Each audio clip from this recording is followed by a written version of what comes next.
Baik, bismillahirrahmanirrahim. Assalamualaikum warahmatullahi wabarakatuh. Perkenalkan, nama saya Abdullah Muni. Saya dari program studi manajemen kelas B2. Di sini saya akan menjelaskan tentang teori penawaran ekonomi mikro.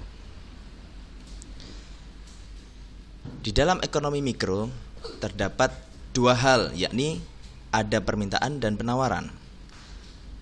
Untuk mewujudkan transaksi dalam pasar membutuhkan analisis permintaan dan analisis penawaran. Sudah jelas bahwasanya di dalam sebuah transaksi pasti ada harga, pasti ada permintaan dan juga ada penawaran.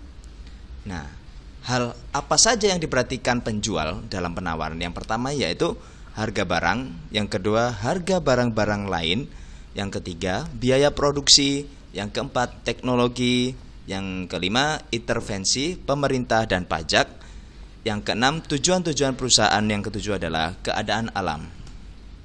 Nah, hukum penawaran. Apa sih itu hukum penawaran? Hukum penawaran adalah apabila harga suatu barang meningkat, maka jumlah barang yang ditawarkan akan bertambah. Sebaliknya, apabila harga suatu barang menurun, maka jumlah barang yang ditawarkan juga akan berkurang. Asumsi ceteris paribus. Schedule penawaran. Mari kita lihat, di situ ada tabel. Yang mana di sini ada kolom harga barang X dan jumlah yang ditawarkan. Kita lihat di sini ada kolom A, B, C, D sampai F ya. Kita lihat di sini dari F saja. Di mana harga ini rendah, maka jumlah yang ditawarkan pun ikut rendah. Apabila harga barang itu meningkat, maka jumlah yang ditawarkan meningkat. Jadi bisa disimpulkan dalam tabel ini menunjukkan bahwa sifat hubungan antara harga barang X dan jumlah barang X yang ditawarkan adalah positif atau searah. Yang mana artinya jika harga barang X turun, maka harga barang X turun, maka jumlah barang X yang ditawarkan juga akan berkurang. Sebaliknya, jika harga barang X naik, maka jumlah barang X yang ditawarkan akan juga bertambah. Seperti itu. Selanjutnya, fungsi penawaran. Fungsi penawaran dapat menunjukkan hubungan matematis antara independent variable dalam kurung variabel bebas, yaitu harga barang, dengan dependent variable atau variabel terikat, yaitu jumlah barang yang ditawarkan. Di sini kita bisa melihat fungsi penawaran dapat dituliskan sebagai berikut. QSX sama dengan FPX. Apa itu QXX dan apa itu PX? Di sini bisa kita bisa lihat dan kita bisa simak dengan baik-baik. QXX sama dengan jumlah barang X yang ditawarkan. PX adalah harga barang X.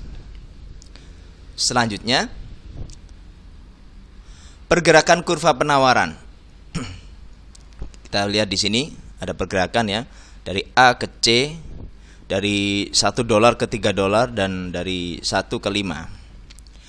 Pergerakan kurva penawaran merupakan pergerakan yang terjadi di sepanjang kurva penawaran yang diakibatkan oleh berubahnya jumlah produk yang ditawarkan produsen sebagai akibat dari perubahan harga produk tersebut.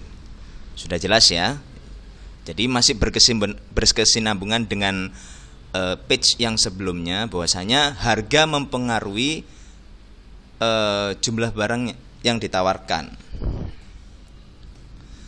Pergeseran kurva penawaran. Di sini kita bisa lihat bahwasanya ada pergeseran kurva yang dari biru ke merah sebelah kanan dan dari biru ke kiri.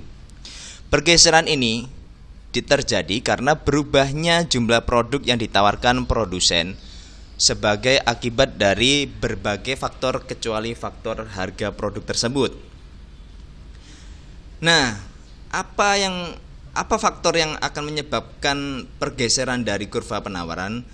Faktornya yaitu diantaranya adalah harga input, teknologi harapan atau ekspektasi, dan jumlah penjual. Contohnya, teknologi yang meningkat. Nah, jadi di zaman sekarang teknologi sangat cepat sekali ya meningkatnya. Yang mana teknologi akan meningkatkan produktivitas produsen, sehingga dengan jumlah faktor produksi tetap, produsen dapat memproduksi lebih banyak barang dibanding sebelumnya. Akibatnya jumlah barang yang ditawarkan meningkat dan menyebabkan penawaran bergeser ke kanan, seperti itu.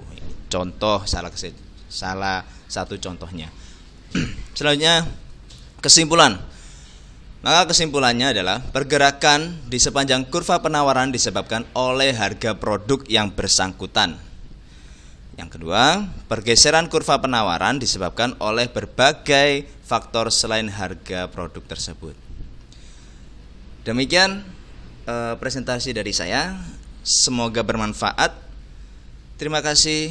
Wassalamualaikum warahmatullahi wabarakatuh.